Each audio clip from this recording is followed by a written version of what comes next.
Shri Chandrashekhar please. धन्यवाद सभापति महोदय, आपने मुझे वित्तीय विधेयक पर बोलने का मौका दिया। किसान मजदूर रात में थक के सो जाते हैं, सपने में देखते हैं कि जीवन बदल रहा है, गरीबी खत्म हो रही है। सुबह जब आंख खुलती है तो लगता है वापस जुगा तू है। ऐसा ही इस बार का बजट गरीबों के लिए था।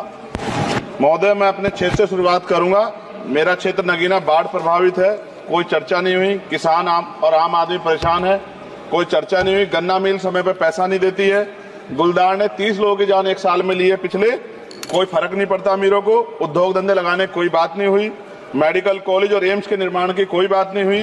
ग्रामीण क्षेत्रों में खेलों को बढ़ावा देना, स्पोर्ट कॉलेज की कोई बात नहीं हुई। महोदय, देश में भूमि सुधार किया जाए।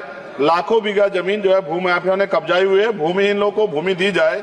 बिजली के दाम में कटौती की जाए। गरीबों को कम दाम पे जो है बिजली उपलब्ध कराई जाए। ठेकेदारी प्रथा, संविदा, लेटर एंट्री खत्म की जाए। पक्की नौकरी दी जाए। निजीकरण की वजह से सरकारी नौकरियां लगभग खत्म हो गई हैं।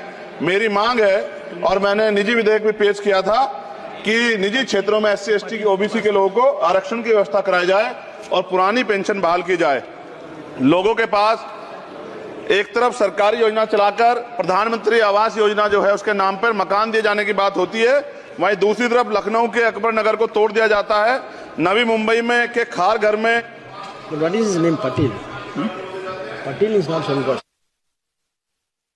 No, this is the caste. उसकी जा This is caste man, Chandrasekhar. No, this Patil. Mike नहीं है सर, बंद कर रहे हो सर? This is independent. आ गया। धन्यवाद। हमारे लोग सर आर्थिक रूप से बड़े कमजोर हैं और 2 अप्रैल 2018 के मुकदमों के लिए कई बार सरकार से बात हुई, वापस नहीं हुई। उनको वापस कराया जाए। भीमा को वकीलों को बहुत पैसे लगते हैं सर। भीमा कोरे गांव में 3000 लोगों पर मुकदमे हुए थे महाराष्ट्र में, वो वापस नहीं हुए। पुणे में दीक्षा भूमि जो हमारा गौरव है, उसका वहां पार्किंग बना के उसको अपमानित किया जा रहा है, इसको बंद कराया जाए। पेट्रोल पंप के जो डीलर्स मार्जिन है वो 2017 से नहीं बढ़ा सर, इसका असर ग्राहकों पे पड़ता है। इसका असर जो है पेट्रोल पंप के नेटवर्क सुचारू रूप से चलाने पे पड़ता है। डीजल मार्जिन की बढ़ोतरी ना होने से हजारों कर्मचारी, लाखों कर्मचारी जो वहां काम करते हैं उनके जीवन पर असर पड़ रहा है। सहारा का में 10 करोड़ जमाकर्ता का लाखों करोड़ों रुपए जमा है। कंपनी बंद हो जाने के कारण 10 लाख से ज्यादा एजेंट बेरोजगार हो रहे हैं, नौकरी कहीं है नहीं। भुगतान न होने के कारण जमाकर्ताओं के द्वारा एजेंट पर जबरदस्ती भुगतान कराने का दबाव बनाया जा रहा है, जिसके कारण 5000 से ज्यादा एजेंटों ने आत्महत्या कर ली है।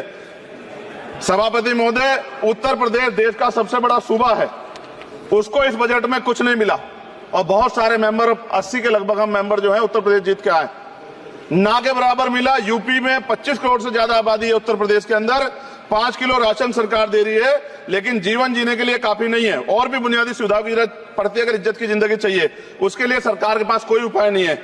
यूपी जब एक बड़ा राज्य है, लेकिन यूपी में भाजपा सरकार की विकास गति बहुत धीमी है। हमारी सरकार से, केंद्र की सरकार से मांग है, हमें यूपी की सरकार की चिंता नहीं है, लेकिन यूपी की जनता की चिंता है। मैं मांग करता हूं कि यूपी को 4 भागों में विभाजित किया जाए। डॉक्टर बाबा साहब अम्बेडकर ने कहा था 1995 में, उनकी बुक है थॉट्स ऑफ लिंग्विस्टिक स्टेट, किताब में कहा था राज्य जितना छोटा होगा राज्य की प्रगति उतनी होगी, जनता को रोजगार मिलेगा और जनता का जीवन संपन्न होगा। मोदी, एक बात मुझे आपसे कहनी है, आपने भी ये विषय उठाया था जब आप अपनी बात रख रहे थे, शेड्यूल कास्ट के साथ जो धोखा किया गया सुप्रीम कोर्ट के जरिए, आप इस बात को इस तरह समझे। 1.5 साल पहले मैंने मांग की थी, अगर इतना हितैषी हमारे लोग होते तो जब EWF 10% दे सकते हैं तो 5% शेड्यूल कास्ट के उन जातियों को दिया जा सकता था, लेकिन दृढ़ संकल्प और इच्छा शक्ति नहीं है गरीबों के उत्थान की। साथ साथ OBC की जातियां उनको भी दिया जा सकता था। ये जो हमारे साथ खेल किया गया है, ये खेल जो है इसमें बहुत गुस्सा है। सरकार को संज्ञान लेना चाहिए और सत्ता और विपक्ष दोनों जो है अपना स्टैंड क्लियर कर दें, क्योंकि दलित समाज, आदिवासी समाज इसको देख रहा है। वो भूलेगा नहीं, जो उनके गले काटने का काम करेगा उनको भूलेगा नहीं। और साथ साथ एक जो मेरी पर्सनल है सर, अभी मैं सुबह से प्रयास कर रहा था कि विनेश के लिए बोलूं।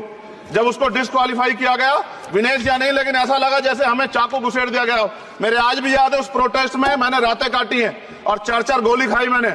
ये देश की अस्मिता से जुड़ा मामला था, पर हमारी मांग ये थी कि सरकार स्टैंड क्लियर कर दे, तब भी सुनवाई नहीं की गई।